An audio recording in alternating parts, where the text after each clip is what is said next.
presenting Speak English, a course in spoken English. Hello friends, how are you? আমরা আছি Speak English ক্লাসে। আজকের topic Nouns, specially singular number and plural number. আসলে আজকে আমাদের আলোচনার বিষয় হলো একটা নাউনকে কিভাবে সিঙ্গুলার থেকে প্লুরাল করা যেতে পারে। I am Shampurna Devnath and my sister is Amrusha Devnath. তাহলে চলো আলোচনা শুরু করা যাক। যে কোনো নাউনের দুটো রূপ আছে, সিঙ্গুলার বা একবচন, প্লুরাল বা বহুবচন। বেশিরভাগ ক্ষেত্রে সিঙ্গুলার নাউন্সগুলোর সাথে এস যোগ করে প্লুরাল নাউন করা হয়।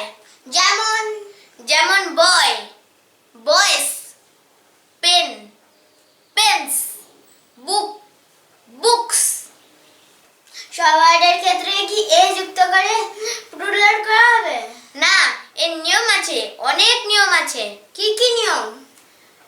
প্রথম নিয়মটাতে একটু আগেই বললাম যে এস যুক্ত করে প্লুরাল করা যায়।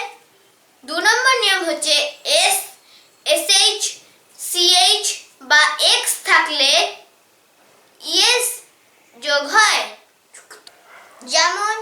যেমন বিইউএস বাস, buses, FOX fox, FOXES foxes, BOX box, BOXES boxes, branch, branches, bench, benches, dish, dishes, bush, bushes।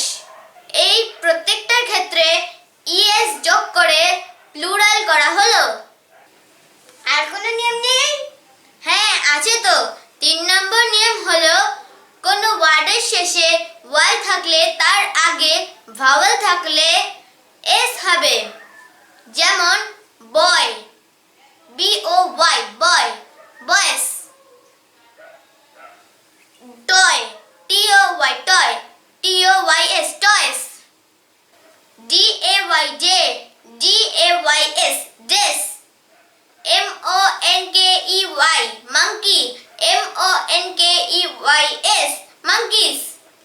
4 number নিয়ম হলো কোনো ওয়ার্ডের শেষে এফ বা FE থাকলে VES যোগ হবে। যেমন LEAF leaf, LEAVES leaves, KNIFE knife, KNIVES knives। শেষ, আর কোনো নিয়ম নেই? হ্যাঁ আছে তো। 5 নম্বর নিয়ম হলো কোনো ওয়ার্ডের ক্ষেত্রে যখন প্লুরাল করা হয় তখন ভাওয়েলটা চেঞ্জ হয়ে যায়। যেমন tooth, teeth, foot, feet, man, men, woman, women. আর 6 নম্বর নিয়ম হলো কোনো ওয়ার্ডের ক্ষেত্রে ওয়ার্ডটাই চেঞ্জ হয়ে যায়। যেমন মাউস, মাইস, ভিটা, ভিটে, পারসন, পিপল, চাইল্ড, চিলড্রেন, এরকম। তাহলে আজকে আমরা আলোচনা করলাম কিভাবে সিঙ্গুলার নাউন থেকে প্লুরাল নাউন করা হয়। তোমরা এভাবে প্র্যাকটিস করবে। যদি ভিডিওটা ভালো লাগে লাইক দেবেন, শেয়ার করবে আর চ্যানেলটিকে সাবস্ক্রাইব করবে। তাহলে